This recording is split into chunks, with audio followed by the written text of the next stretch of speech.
កុំអាលទិញថ្នាំដុសធ្មេញបើសិនជាអ្នកពុំទាន់បានដឹងរឿងទាំងអស់នេះតើអ្នកធ្លាប់ចាប់អារម្មណ៍ទេថានៅផ្នែកខាងក្រោមនៃទីបថ្នាំដុសធ្មេញនីមួយៗដែលអ្នកប្រើរាល់ថ្ងៃមានចំណុចពណ៌តូចៗខុសៗពីគ្នាមនុស្សភាគច្រើនគិតថាវាគ្រាន់តែជាការរចនាប៉ុន្តែតាមពិតវាអាចជាសញ្ញាសម្ងាត់ដែលបញ្ជាក់អំពីធាតុផ្សំនិងកម្រិតសុវត្ថិភាពសម្រាប់សុខុមាលភាពមាត់ធ្មេញរបស់លោកអ្នកសុខុមាលភាពមាត់ធ្មេញគឺជារឿងសំខាន់បំផុតព្រោះសារធាតុគីមីមួយចំនួនអាចជ្រាបចូលក្នុងរាងកាយដោយមិនដឹងខ្លួនមកស្វែងយល់ពីអត្ថន័យនៃពណ៌ទាំង4នេះទាំងអស់គ្នា 1. ពណ៌បៃតងធម្មជាតិសុទ្ធសាធ 100% នេះគឺជាជម្រើសដ៏ល្អបំផុតសម្រាប់សុខុមាលភាពយូរអង្វែងពណ៌បៃតងបញ្ជាក់ថាថ្នាំដុសធ្មេញនោះត្រូវបានផលិតចេញពីសារធាតុធម្មជាតិសុទ្ធ 100% ដោយគ្មានការលាយឡំជាមួយសារធាតុគីមីគ្រោះថ្នាក់ឡើយហើយវាស័ក្តិសមសម្រាប់អ្នកដែលមានសុខុមាលភាពមាត់ធ្មេញទូទៅល្អនិងអ្នកដែលចង់ជៀសវាងសារធាតុគីមីហើយអត្ថប្រយោជន៍វិញនោះគឺអាចប្រើប្រាស់បានរៀងរាល់ថ្ងៃជាប្រចាំនិងមានសុវត្ថិភាពខ្ពស់ 2. ឆ្នូតពណ៌ខ្មៅសារធាតុគីមីសុទ្ធ 100% សូមប្រុងប្រយ័ត្នចំពោះពណ៌នេះវាបញ្ជាក់ថាថ្នាំដុសធ្មេញនេះមានផ្ទុកសារធាតុគីមីសុទ្ធដែលមានប្រសិទ្ធភាពខ្លាំងក្នុងការព្យាបាលបញ្ហាបន្ទាន់វាស័ក្តិសមប្រើសម្រាប់អ្នកដែលមានបញ្ហាមាត់ធ្មេញធ្ងន់ធ្ងរដូចជាពុកធ្មេញខ្លាំងស្រាវ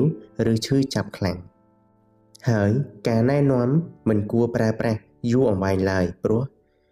វាអាចសម្លាប់បាក់តេរីល្អៗនៅក្នុងមាត់និងអាចផ្ដល់ផលប៉ះពាល់ដល់អញ្ចាញធ្មេញនៅថ្ងៃក្រោយ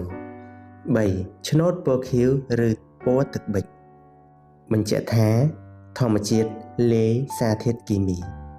ហើយពណ៌នេះជាប្រភេទមួយដែលមានរូបមន្តចម្រុះដែលផ្ដល់នូវតុល្យភាពរាងកាយ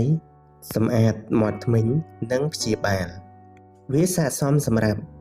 ធ្មេញដែលមានបញ្ហាពុកតិចតួចឬដង្កូវស៊ីធ្មេញ